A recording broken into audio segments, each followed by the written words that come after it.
Et hello les rêveurs, hello les amis, hello Croustibat, bienvenue au comptoir du rêve comics ici à Toulouse, j'espère que vous allez bien, nous sommes jeudi 21 août.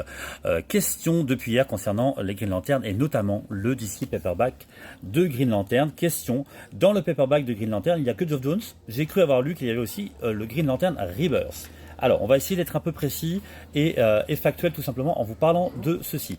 Première chose, il n'y a que du Geoff Johns. Ce qui est très utile d'ailleurs dedans, vous le verrez, c'est que vous avez et la frise.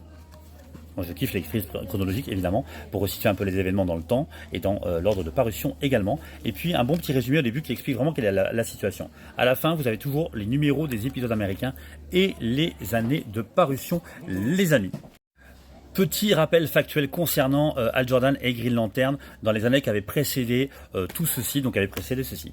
D'abord dans les années 90, en 1994 en particulier, il y a eu deux récits qui ont été vraiment impactants et qui avaient un rapport avec évidemment Hal Jordan et Green Lantern. Le premier d'entre eux c'était Emerald Twilight que voici, qui a été publié il y a quelques années dans la collection DC Confidential par Urban Comics les amis. C'est un récit qui est important et qui est marquant. Pourquoi? Parce que c'est le récit qui marque vraiment l'arrivée de Parallax, on va dire, et la possession de Hal Jordan par Parallax. Et donc il va devenir un vilain, clairement, et ça va tourner vraiment vinaigre, pour dire les choses comme ça. Ensuite, il y a eu, en septembre 94, à l'époque chez DC Comics, la publication d'un événement qui s'appelait Zero Hour, avec une couverture comme celle-ci, par exemple, voilà, où donc on était vraiment sur un Hal Jordan qui était complètement possédé par Parallax et du coup qui agissait de mauvaise manière, hein, clairement.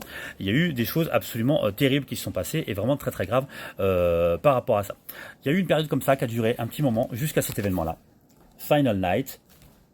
Et aux surprises, Urban vous l'a justement proposé tout récemment en DC Paperback. Ça fait partie de la première volée des DC Paperback. Là-dedans, c'est très très marquant, très intéressant, parce qu'à la fin, justement, on a ce récit qui vient mettre un terme, d'une manière dont je ne vais pas vous parler pour pas vous spoiler, évidemment, à la possession de Hal Jordan par Parallax notamment. Voilà, j'en dis pas plus. Il y a aussi l'intervention de notre personnage bien connu de l'univers DC. Tout ça se passe là-dedans. Et après, ça a été, entre guillemets, le calme plat concernant en tout cas Hal Jordan jusqu'en 2005, les amis, où DC Comics a chargé Geoff Johns d'écrire une toute nouvelle histoire qui allait ramener justement Hal Jordan. Et cette histoire s'appelle Green Lantern Rebirth. C'est la première histoire que vous avez dans ce DC Paperback notamment. Et donc le titre c'était Green Lantern Rebirth à l'époque, hein, donc 2005-2006. Vraiment. C'est important parce que plus tard dans le temps, au niveau des périodes proposées par DC Comics au niveau éditorial, il y a d'ailleurs eu une période qui s'appelait New 52 entre septembre 2011 et mai 2016 qu'on a appelée en France Renaissance. Et ensuite, à partir de mai 2016, on a eu la période que DC Comics avait appelée Rebirth. Et du coup, Urban a gardé le même nom puisqu'ils n'avaient pas vraiment le choix là pour le coup, puisqu'ils avaient appelé la période d'avant Renaissance. Donc évidemment, c'était un peu compliqué de traduire ça par Renaissance à nouveau. Donc Renaissance, septembre 2011 à mai 2016, et à partir de mai 2016, on est dans Rebirth. Mais une période qui incluait absolument toutes les séries. Donc toutes les séries s'appelaient Batman Rebirth, Wonder Woman Rebirth, Superman Rebirth, etc. Vous avez compris, Green Lantern Rebirth. Et souvent la confusion vient de là. Souvent, quand on vous dit il y a du Green Lantern Rebirth là-dedans, les gens ils pensent que c'est vraiment la période Rebirth. Et ben non, pas du tout. C'est le récit Green Lantern Rebirth qui était paru 10 à 11 ans auparavant qui est présent, vraiment. Et ce récit a tellement cartonné aux États-Unis à l'époque, et pour cause, c'est vraiment le retour d'Hal Jordan, le retour de personnages qui n'étaient plus du tout présents, je ne vais pas vous spoiler, mais aussi la mise en place par Geoff Johns, et ça c'était absolument génial, la manière dont il l'a fait, et ça a eu des conséquences, ce premier récit, sur plus tard Blackest Night par exemple, mais pas que, hein, évidemment, Sinestro War et tout ça, ce qu'on appelle le spectre émotionnel. Vous savez, tout ce rapport avec les couleurs et les différents corps des lanternes, Red Lantern, Orange, etc., Saphir et tout, vraiment ça vient de ce premier récit. C'est là où il a mis ça en place, et c'est absolument génial les amis. Du coup, aux États-Unis, à l'époque, quand c'est paru, ça, la première partie, énorme carton.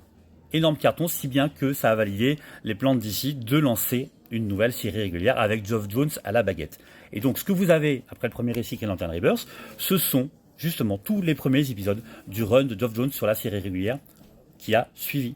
Voilà, tout simplement, les amis. Donc, Green Lantern Rebirth, qui est présent là-dedans, n'a aucun rapport avec la période Rebirth que DC Comics a ensuite développé, notamment à partir de mai 2016. Ça n'est pas la même série, et c'est pour ça que là, quand ils vous mettent Geoff Johns ici, les amis, ça n'est effectivement que Geoff Johns à la baguette, puisque notre ami est resté quasiment 9 ans, on va dire showrunner sur le titre. Voilà, et sur toutes les associations, bien sûr, comme les Green Lantern Corps, etc., etc. Voilà, si vous avez des questions, n'hésitez pas, les amis.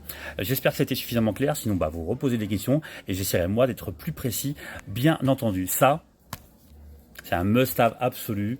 Franchement, si vous ne l'avez jamais lu, allez-y, c'est absolument génial. Si vous voulez lire du très très bon Green Lantern, c'est là. Voilà, portez-vous bien. Quant à nous, on se retrouve très vite. On a pas mal de commandes qui sont arrivées, entre autres